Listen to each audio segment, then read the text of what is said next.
The Third Army crisis began as a military encirclement and became something much larger than the battlefield that produced it.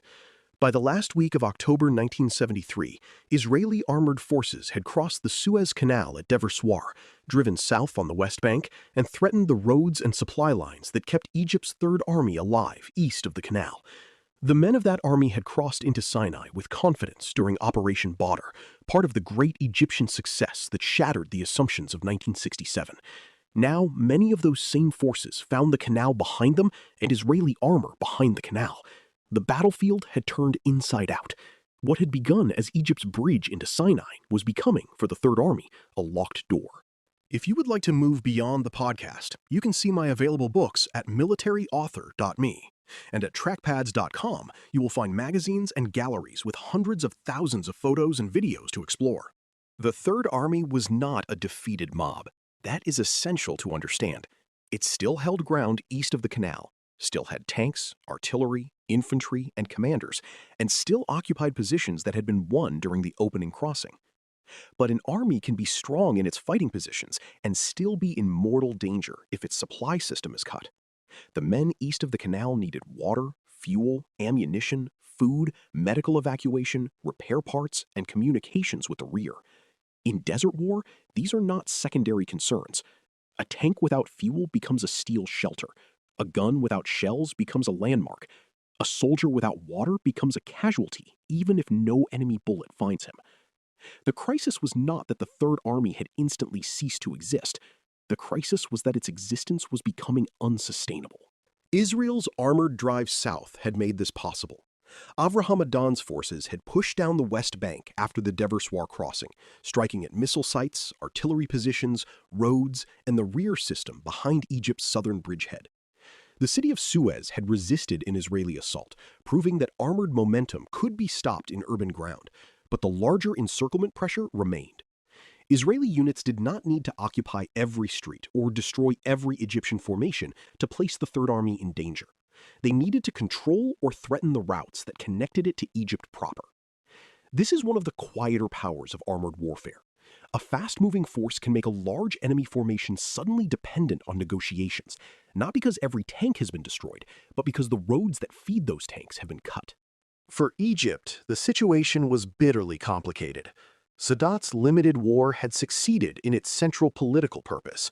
Egyptian troops had crossed the canal, broken the Bar-Lev line, and restored national pride after the humiliation of 1967. The world could no longer pretend that the Sinai question was frozen. Yet the Third Army's predicament threatened to turn triumph into disaster at the very moment the war was supposed to end. If the army were starved, forced to surrender, or destroyed after a ceasefire had been declared, the political meaning of the war could be badly damaged. Sadat needed the achievement of the crossing preserved, not overshadowed by images of an Egyptian army trapped and helpless. The battlefield had created leverage for Israel, but it also created danger for everyone. For Israel, the encirclement offered powerful bargaining strength after the shock of the war's opening. The first days had been traumatic. The canal crossed, the Bar-Lev line overwhelmed, tanks burning in failed counterattacks, and old assumptions collapsing under Egyptian missiles and artillery. By late October, Israeli commanders could point to a dramatic operational recovery. They had found the gap at Dever Soir, forced the corridor through the Chinese farm battles, crossed the canal, and now held the Third Army in a tightening grip. But that grip was not a simple gift. It brought pressure from outside powers, moral questions about supplies and survival, and the risk that battlefield success might trigger a wider confrontation. Encirclement gave Israel leverage, but leverage can become dangerous if the world believes it is being used beyond the limits of the ceasefire. The United States and the Soviet Union now moved from background influence to direct crisis management. Both had armed and supported their clients, and both understood that the war could not be allowed to spiral without limit. The Soviet Union was deeply concerned about Egypt's position and about the fate of the trapped Third Army. The United States, under President Richard Nixon and Secretary of State Henry Kissinger, was trying to manage the ceasefire, protect Israel's security, preserve American influence, and prevent Soviet intervention. The danger was that a local encirclement near the Suez Canal might become a superpower confrontation. The soldiers in the desert had not set out to create a global crisis, but their positions on the ground now mattered in Washington and Moscow as much as in Cairo and Jerusalem. The most alarming moment came when Soviet pressure over enforcing the ceasefire and protecting Egyptian forces raised the possibility of outside intervention. The United States responded with a heightened worldwide military alert, a signal meant to warn Moscow against unilateral action. The exact machinery of that alert belonged to the Cold War world of bombers, fleets, command posts, nuclear forces, and diplomatic signaling, far from the dust of the canal. Yet its cause lay partly in the movement of tanks and supply lines around the Third Army. That connection is sobering. A road cut by armored forces in Egypt could send tremors through the global nuclear balance. The crisis showed how modern regional wars, especially in the Cold War, could become dangerous not only because of what happened locally, but because of who stood behind the local armies. For the soldiers of the Third Army, the superpower drama may have felt distant compared with the immediate facts of thirst, uncertainty, and exposure. They were east of the canal, holding positions in Sinai, while knowing that Israeli forces were behind them on the West Bank. Supplies became the central issue. Convoys, water, medical relief, and the terms under which aid could pass were no longer merely military arrangements. They became matters of diplomacy, bargaining, and ceasefire enforcement. It is easy to speak of an encircled army as if it were a single object on a map. In reality, it was thousands of men, each dependent on a chain of delivery that had been strained or severed. The crisis was strategic, but its pressure was felt in canteens, fuel tanks, field hospitals, and ammunition stocks. The Israeli side also faced difficult choices. Continuing to tighten the noose might improve military leverage, but it could also provoke international backlash and possibly Soviet action. Allowing supplies through might reduce pressure on the Third Army, but it could preserve Egyptian combat power and weaken the advantage gained by the countercrossing. Every option carried risk. This is where war becomes less like a contest of strength and more like a contest of judgment. An army that has achieved a battlefield advantage must decide what that advantage is for. Is it to destroy the enemy force, compel negotiations, secure prisoners, improve a ceasefire line, or strengthen a political position? Around the Third Army, Israel had to navigate between military opportunity and diplomatic reality. The crisis also exposed the strange ambiguity of victory in the October War. Egypt could claim that it had crossed the canal, restored honor, and forced diplomacy back to life. Israel could claim that it had recovered from surprise, crossed the canal in the opposite direction, and trapped a major Egyptian force. Both claims rested on real events. Neither erased the other. The Third Army crisis sharpened that ambiguity because it placed Israel in a position of military advantage while Egypt still possessed the war's most important political achievement. The war did not end with one side simply standing victorious over the other. It ended with both sides holding different kinds of leverage, both having suffered deeply, and both needing outside diplomacy to prevent the final battlefield positions from becoming catastrophe. For armored warfare, the Third Army crisis is one of the clearest examples of how tanks can decide events without fighting a final spectacular tank battle. The crucial act was not the destruction of every Egyptian vehicle east of the canal.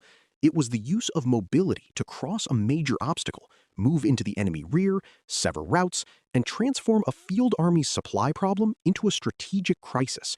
That is armored warfare at the operational level. The tank's power lies not only in its gun or armor, but in what its movement does to the enemy's system. At Dever and south toward Suez, Israeli armor changed the question from who holds which bridgehead to can the Third Army continue to live where it stands? The crisis was eventually eased, not by a last armored charge, but by diplomacy, pressure, and arrangements to supply the encircled forces. The ceasefire became more real only when the fate of the Third Army was addressed. Disengagement negotiations followed, and the military standoff helped open the path toward later political agreements. This did not mean the suffering had been worthwhile in any simple moral sense. It meant that the battlefield had forced leaders into a new diplomatic reality. Sadat had wanted a war that would break the deadlock, and in that sense, the canal crossing had done its work. Israel had wanted security and bargaining leverage after the shock of surprise, and the encirclement gave it that leverage. The Third Army crisis became the dangerous bridge between fighting and negotiation. The episode matters because it pulls the season's whole story into one final knot.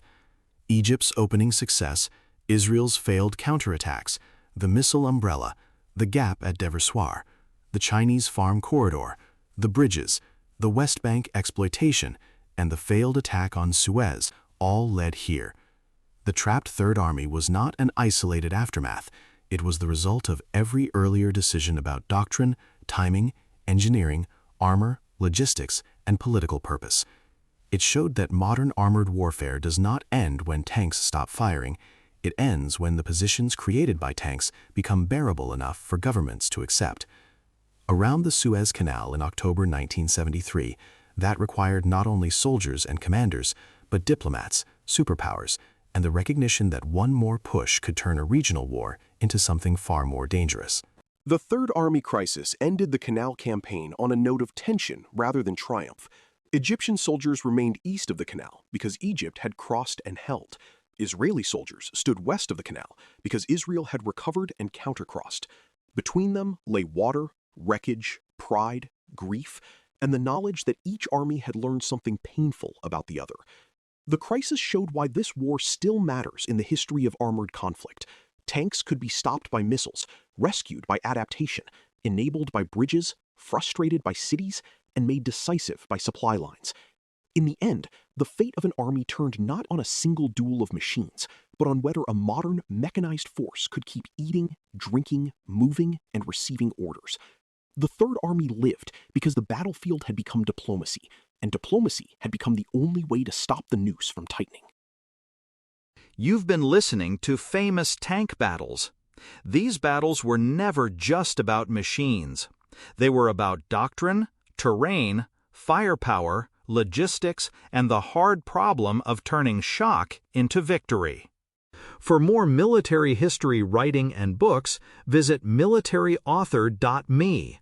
And for magazines, podcasts, and a massive archive of military photos and video, visit trackpads.com. Thanks for listening.